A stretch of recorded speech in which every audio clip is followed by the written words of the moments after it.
People and served power. Have you ever noticed this?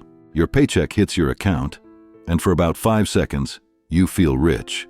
Then rent hits, groceries, a credit card payment, and suddenly you're staring at your bank app thinking, how am I working this hard and still falling behind? If that feeling sounds familiar, that's not a coincidence. My name is Nick, and I spend way too much time thinking about how money, debt, and financial systems actually work. And if you're someone who works hard, tries to be responsible with money, but still feels like the game is stacked against you, make sure to subscribe and give this video a thumbs up if this helps you out. Because today, we're talking about the exact moment finance stopped serving people and started serving power. Here's the thing. Most of us were taught a very simple story about money. Work hard, save, avoid debt, and eventually, everything works out. Sounds reasonable. But here's what most people don't realize. That advice was written for a financial world that no longer exists. There was a time when wages rose with productivity. Homes cost 2 or 3 times your annual income. Savings actually earned interest.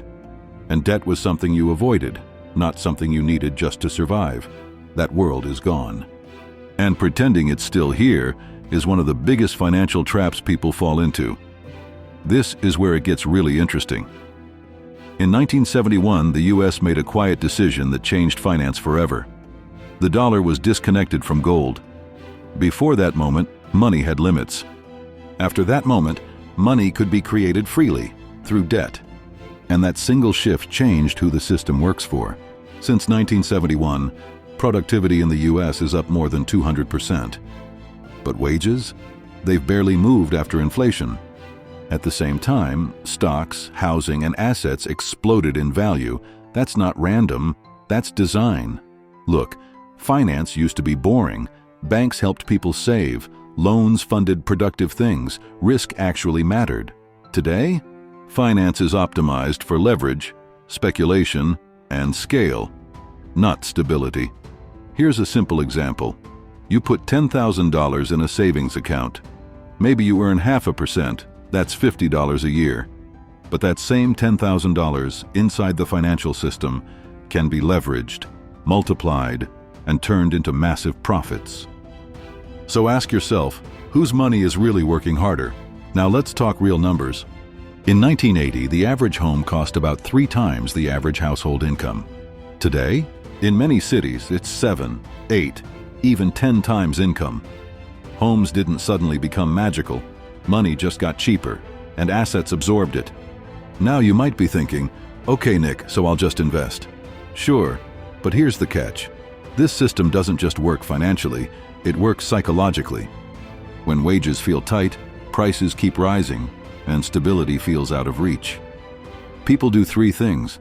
They take on more debt, they chase higher risk, and they stop thinking long-term.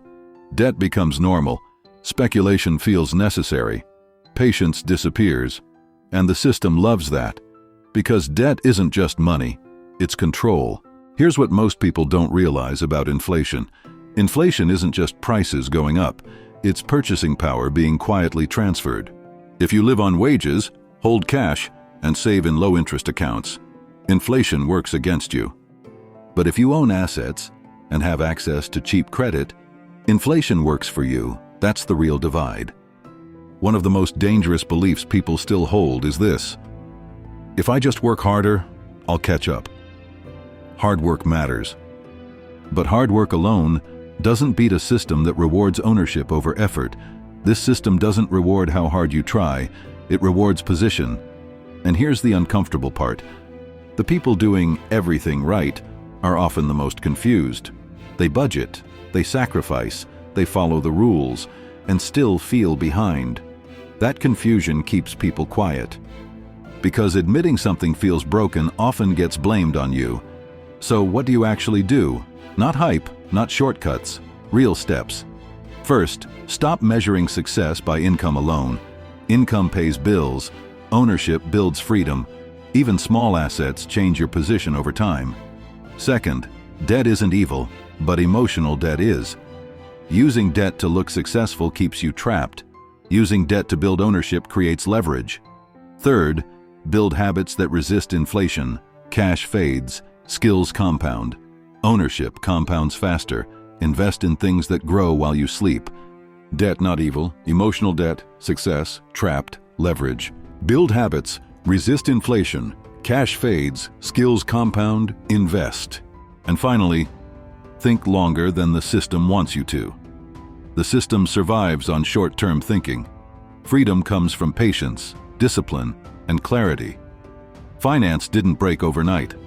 It slowly stopped serving people and started serving power. But once you understand that shift, you stop blaming yourself and start positioning yourself. If this video helped you see money differently, hit the like button. Subscribe if you want honest financial education without the nonsense. Because the goal isn't to get rich fast. The goal is to stop falling behind quietly. I'll see you in the next one.